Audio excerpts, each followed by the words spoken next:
अस्सलाम वालेकुम। आज से हम लोग जो है वो जनरल साइंस को स्टार्ट करेंगे, ठीक है। सीएसएस के लिए, पीएमएस के लिए, या फिर कोई भी आपका कॉम्पिटिटिव एग्ज़ाम है, और उसमें भी हम सबसे पहले जो है वो बायोलॉजिकल साइंसेस का स्टार्ट लेंगे। तो बायो में सबसे पहली जो मेन चीज़ आती है वो आती है सेल, ठीक है। सेल के बाद जो है सारे टॉपिक स्टार्ट होते हैं, क्योंकि सेल ही से एक ऑर्गेनिज्म जो है उसका वजूद हुआ है। तो सेल की जो है मेन आउटलाइन मैं आप लोगों के सामने बनाकर लाई हूँ ओवरव्यू के लिए कि क्या क्या चीज़ हम लोग जो है वो ओवरव्यू किस चीज़ का करेंगे, ठीक है। ये किस चीज़ को डिटेल में पढ़ेंगे। तो पहले तो हम यहाँ पर देख सकते हैं कि सेल है हमारे पास, सेल थ्योरी है, करेक्टरिस्टिक्स ऑफ सेल हैं, उसकी टाइप्स हैं, वो हम पढ़ेंगे। फिर हम उसके बाद जो मेजर जो प्लांट्स या फिर एनिमल सेल जो भी हैं, ठीक है, यानी दोनों के ऑर्गेनेलीज जो हैं उनके बारे में पढ़ेंगे। उसके बाद जो है डिटेल में एक एक ऑर्गेनेली का नीचे आउटलाइन में बयान है, सही। तो नेक्स्ट चलते हैं हम। फर्स्ट ऑफ ऑल, सेल जो है वो एक लैटिन वर्ड सेला से ओरिजिनेट हुआ है, जिसका मतलब है स्मॉल रूम, ठीक है, या फिर चैम्बर। नेक्स्ट जो है ये एक basic structural and functional unit है किसी भी लिविंग ऑर्गेनिज्म का, ठीक है, जिसको हम बिल्डिंग ब्लॉक्स बोलते हैं, क्योंकि इसी से ही एक ऑर्गेनिज्म जो है वो ओरिजिनेट उसका यानी कि एक वजूद आया है उसका। अगर यूनिसेलर है, ठीक है, ऑर्गेनिज्म, अगर वो एक सेल से बना है तो उसको हम जो है इलेक्ट्रॉन माइक्रोस्कोप के ज़रिए देखेंगे। अगर मल्टी सेलर है, यानी कि जिस तरह एनिमल्स और हमारा ह्यूमन बींग्स हो गए, ठीक है, एक से ज़्यादा सेल से उनको मल्टी सेलर बोलते हैं, और जिसको हम अपनी नेकेड आई से जो है वो देख सकते हैं, सही। First of all Robert Hooke ने 1665 में, ठीक है, उन्होंने डिस्कवर किया था ये। और उन्होंने क्या ऑब्ज़र्व किया था, एक कॉर्क है, ठीक है, जब उन्होंने माइक्रोस्कोप के ज़रिए किसी चीज़ के सेल को, ठीक है, उन्होंने ऑब्ज़र्व किया था, तो उससे ये हुआ था कि एक कॉर्क है छत्ते नुमा, छत्ता नहीं होता बी का छत्ता, तो जिससे शहद हनी भी निकलती है, तो इस टाइप का यानी कि सुराख जिसमें होता है इस टाइप का बना हुआ था। तो तब से उनको ये पता चला कि सेल जो है उसका स्ट्रक्चर जो है वो एक कॉर्क की तरह है, ठीक है। और सेल के बारे में जो चीज़ होती है, यानी कि सेल क्या है, उसकी जो मेन पॉइंट्स हैं वो सब हमें किस चीज़ में पता चले, एक सेल थ्योरी में पता चले। और ये सेल थ्योरी जो है वो हमें एक जर्मन बोटेनिस्ट शेल्डन और एक जर्मन ज़ूलॉजिस्ट शवान जो है उन्होंने मिलकर ये थ्योरी दी थी, सही है। इसके अलावा इसमें एडिशन जो रुडोल्फ विर्चो का भी है, उनका भी यानी कि कुछ किरदार है इसमें। तो इनके मुताबिक जो है 3 मेन पॉइंट्स हैं सेल थ्योरी के, सही है, वो यहाँ पर मेंशन है 3 पॉइंट। एक तो ये है कि वो सारे सेल से मिलकर बने, ठीक है। एनिमल्स भी सेल से मिलकर बने, जब उन्होंने एक एनिमल और एक प्लांट का जो है अपनी अपनी तरफ से ऑब्जर्वेशन की। तो इसके अलावा जो है all cells come from pre existing cell. तीसरा पॉइंट इस थ्योरी का ये था कि जो ऑलरेडी पहले वाले सेल्स होते हैं उनसे ही एक नए सेल्स बनते हैं। ये नहीं कि बिल्कुल एक नया सेल हमेशा वजूद में आएगा, ऐसा नहीं है, यानी कि पेरेंट्स से ऑफस्प्रिंग बनते हैं, ठीक है। तो इसमें एक्चुअल बात जो है वो इसमें ये हो गई। ऑल प्लांट्स, जितने भी प्लांट्स हैं, लोग चलते हैं नेक्स्ट की तरफ। सॉरी, जो है वो सेल जो है एक स्मॉलेस्ट यूनिट है ऑर्गेनिज्म का, ठीक है, स्मॉलेस्ट यूनिट है लिविंग ऑर्गेनिज्म का। और जितने भी सेल्स हैं वो पहले से ही जो मौजूद सेल्स हैं उनसे ही वो मिलकर बने हैं, ठीक। तो नीचे आ गया सेल का स्ट्रक्चर। सेल के स्ट्रक्चर की तरह जब हम इसकी तरफ चलें तो हम यहाँ देख सकते हैं करेक्टरिस्टिक्स हैं, यानी कि ये देखें, अगर यहाँ पर हम इसके स्ट्रक्चर की बात करते हैं, हाँ, अच्छा, तो यहाँ पर जो है हमारे पास सेल्स की जो है सारे सेल्स जो हैं यहाँ पर बयान किए गए हैं। ये प्लांट सेल है ये वाला, ठीक है, ये बैक्टीरियोफेज का वायरस का सेल है, ये न्यूरॉन सेल है। न्यूरॉन्स का मतलब है कि वो जो नर्व्स हमारी जो दिमाग की जो नर्व्स जिनके ज़रिए जो है ना, यानी कि बॉडी का मैसेज हमारी बॉडी तक ब्रेन से पहुँचता है, ठीक है, उसको न्यूरॉन कहते हैं। और ये जो है एक प्लांट सेल है, ठीक है। और ये वाला, और इसको और एक ये हैंस एग, यानी कि ये एनिमल और प्लांट सेल का यहाँ पर कंपैरिजन किया गया है, ठीक है। एक एक सेल जो है वो दिखाया गया है, ये सारे सेल्स आप लोगों को बताया गया है, ये सारे जो है करेक्टरिस्टिक्स हैं सेल्स के। अच्छा, हम जो है मेनली हमारा जो काम है ना, फर्स्ट ऑफ ऑल वो है एनिमल्स और प्लांट सेल के बारे में जानना, ठीक है। तो हम जो है फर्स्ट ऑफ ऑल उसको जानेंगे। तो उसके लिए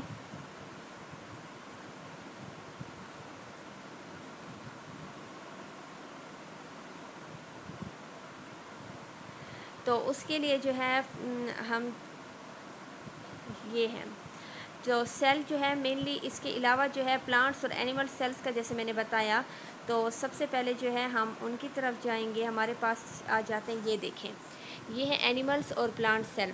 इसमें जो है मेन चीज़ क्या है, ये एक सेल है, ठीक है। अगर मैं आप लोगों को यहाँ से समझाती हूँ तो यहाँ पर जो है ये एक प्लांट सेल है, ये एक प्लांट सेल है, ठीक है। तो इसमें जो है क्लोरोप्लास्ट एक तो होता है। क्लोरोप्लास्ट जो होता है वो ग्रीन मटेरियल होता है। जब पत्ते को देखते हैं, पत्ते के अंदर जब उसको तोड़ते हैं तो एक लिक्विड निकलता है, ठीक है। तो उसको कहते हैं क्लोरोप्लास्ट या फिर क्लोरोफिल भी, ठीक है। इसके अलावा एंडोप्लाज्मिक रेटिकुलम इसमें होता है, ग्रैन्युलर स्ट्रक्चर होता है, ये दोनों में मौजूद होता है, ठीक है। उसमें भी होगा और इसमें भी। गोल्जी अपरेटस होता है, जिसका काम जो है वो ये होता है कि बॉडी में जहाँ कहीं सिक्रेशन की ज़रूरत है तो वो यानी कि हार्मोन्स को सिक्रेट करना, ठीक है। इसके अलावा जहाँ जहाँ सिक्रेशन होती है तो वो गोल्जी अपरेटस उसको करता है। वैक्यूल जो है वैसे दोनों में ही प्रेजेंट होते हैं, लेकिन जो एनिमल्स वैक्यूल होते हैं वो बहुत छोटे छोटे होते हैं, ठीक है। एनिमल्स की जो वैक्यूल्स होते हैं वो छोटे छोटे होते हैं। जैसे कि अगर मैं यहाँ पर आपको दिखाऊँ, मेंशन होंगे यहाँ पर वैक्यूल्स। अच्छा, यहाँ पर इन्होंने तो मेंशन नहीं किया हुआ, लेकिन जो है वो एनिमल्स में भी वैक्यूल्स होते हैं, बट वो छोटे छोटे होते हैं, ठीक है। तो वो सारा यूँ फैले हुए होते हैं, जिससे जो है इतनी ज़्यादा जगह जो है एनिमल्स में वो ऑक्यूपाई नहीं होती, सही है। इतनी ज़्यादा स्पेस ऑक्यूपाई नहीं। जबकि जो प्लांट सेल है उसमें एक बहुत बड़ा वैक्यूल होता है, जिससे क्या हो जाता है कि न्यूक्लियस वैसे तो एनिमल में एक सेंटर में होता है, लेकिन प्लांट सेल में क्योंकि वैक्यूल बड़ा होता है तो वो न्यूक्लियस को जो है वो साइड पे कर देते हैं और ख़ुद जो है जगह बहुत ज़्यादा ऑक्यूपाई कर लेते हैं, सही है। राइबोसोम्स दोनों में प्रेजेंट होते हैं। अब ये हो गई न्यूक्लियस। न्यूक्लियस को भी हम अलग से पढ़ेंगे। ये सारे न्यूक्लियर के ये तीनों पार्ट्स हैं, ये न्यूक्लियस के हैं, ठीक है। न्यूक्लियस के अंदर जो है वो डीएनए और आरएनए होता है। आरएनए का काम है प्रोटीन को बनाना। इसके अलावा बहुत सारी जगहों पर जहाँ पर डीएनए नहीं मौजूद होता, बहुत सारे जैसे कि बैक्टीरिया और कुछ मतलब प्रोक्रियोट्स में, ठीक है। तो डीएनए का काम जैसे क्या होता है कि हेरिडेटरी इन्फॉर्मेशन को पेरेंट्स टू ऑफस्प्रिंग जो है वो ट्रांसफ़र करता है। तो जहाँ पर डीएनए नहीं होता वहाँ पर जो है आरएनए ज़रूर मौजूद होता है, और वो उसका वही हेरिडेटरी वाला काम जो है वो आरएनए करता है। ये प्लांट में और चीज़ होती है, एक और यानी कि एक सेल वॉल है प्लांट्स में, और उसके बाद जो है वो प्लाज्मा मेम्ब्रेन होती है। और हम इंसानों में और जानवरों में जो है जस्ट सेल मेम्ब्रेन या प्लाज्मा मेम्ब्रेन ही होती है। इस वजह से हमारी आउटर मोस्ट कवरिंग जो होती है वो सॉफ्ट होती है, जबकि प्लांट्स की इसके ऊपर एक और कवरिंग होती है, हार्ड कवरिंग, जो कि सेल वॉल कहलाती है, ठीक है। माइटोकॉन्ड्रिया है, जिसको power house of the cell कहते हैं, ठीक है। इसमें जो है एनर्जी, ग्लूकोज, ऑक्सीजन, ये सब कुछ इसी में बनता है। सेकेंडली कुछ अटैच्ड राइबोसोम्स होते हैं, कुछ होते हैं फ्री राइबोसोम्स, ठीक है। राइबोसोम्स का काम है कि ये प्रोटीन बनाता है, और ये हो गई वेसिकल, ठीक है, सेल वेसिकल कुछ, सही। तो ये है एक मेन स्ट्रक्चर जो कि प्लांट्स और एनिमल्स दोनों का वैसे सेम ही है। कुछ चीज़ें जो है जैसे कि क्लोरोप्लास्ट हो गया, ठीक है, क्योंकि ये जो है ये पौधों में होता है, जस्ट प्लांट्स में होता है ये, ठीक है। ये सिर्फ प्लांट्स में होता है। इसके अलावा एक और पार्ट है हमारे पास ऊपर की तरफ, अगर हम आएँ यहाँ पर एक पार्ट है हमारे पास सेंट्रियोल, ठीक है। तो सेंट्रियोल जो है ना, ये वाला सेंट्रियोल्स, ये जस्ट जो है वो एनिमल्स में होता है, सही है, एनिमल्स में। तो ये हो गई आपके पास सारी इसकी ये सारा एनिमल्स और प्लांट सेल हो गए हमारे पास। अब हम चलते हैं नेक्स्ट की तरफ।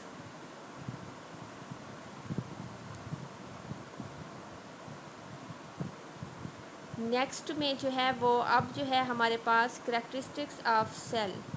अच्छा, यहाँ पर जो है मैं आपको न्यूक्लियस का पहले स्ट्रक्चर बता देती हूँ। न्यूक्लियस जो है ये उसका स्ट्रक्चर है, ठीक है, क्योंकि हमने प्लांट्स और एनिमल का स्ट्रक्चर पढ़ लिया है, मेन चीज़ें। बाकी जो है आप लोगों को डिटेल में जो है वो फंक्शंस एक एक के याद करने होंगे, एक एक सेल ऑर्गेनेली के ना, जैसे कि मैंने बताया राइबोसोम्स है, माइटोकॉन्ड्रिया, उनका फंक्शन, और ये आप लोगों को खुद नोट्स बनाने होंगे, सही है। तो न्यूक्लियस की जहाँ तक हम बात करते हैं तो इसमें जो है वो एक चीज़ आ जाती है न्यूक्लियस में, ये है न्यूक्लियस जिसमें डीएनए होता है, ठीक है। ये न्यूक्लियस के साथ ऑर्गेनेलिस पड़े हैं, ये प्लाज्मा मेम्ब्रेन है, ये प्रोटोप्लाज्म है, ठीक है। तो ये चीज़ है मेन चीज़ें। देखें, ये एक तरह से आपको उसका 3D स्ट्रक्चर दिखाया हुआ है, सही। न्यूक्लियस की जहाँ तक बात है तो वो मैं आप लोगों को न्यूक्लियस अलग से जो है वो बता देती हूँ कि किस तरह से न्यूक्लियस होता है, सही।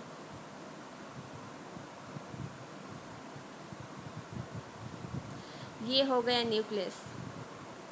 तो एक तो ये न्यूक्लियस है, दूसरा जो है वो ये है कि आप लोगों को ये है सेल मेम्ब्रेन जो है, मतलब साइटोप्लाज्म के अंदर जो उसके कंपोनेंट्स है, सेल के ऑर्गेनेलिस हैं, उनका है एक nucleus, ribosome, endoplasmic reticulum, Golgi operated lysosome, vacuole and microbodies. ठीक है, ये आप लोगों के पास है। सेकेंडली न्यूक्लियस जो है, न्यूक्लियस ये है, ये उसका स्ट्रक्चर है न्यूक्लियस का। ठीक, और इसके अलावा जो है ये न्यूक्लियर इन्वेलप है, ठीक है, जिसके अंदर न्यूक्लियस होता है, और ये न्यूक्लियर पोर है, ये देखें, ये इसको जूम करके दिखाया गया है। इसके अलावा जो है control the centre of the cell, ये क्या करता है कि सेल के दरमियान में होता है, डबल मेम्ब्रेन होता है। ठीक है, और इसमें क्या क्या होता है, एक क्रोमोसोम्स होते हैं, डीएनए होता है, न्यूक्लियोलस, न्यूक्लियस का अपना एक न्यूक्लियस होता है जिसको न्यूक्लियोलस कहते हैं, न्यूक्लियर इन्वेलप होता है जिसके अंदर ये कवर होता है, और न्यूक्लियर पोर होता है। ठीक, तो ये स्ट्रक्चर सारा हो गया न्यूक्लियस का।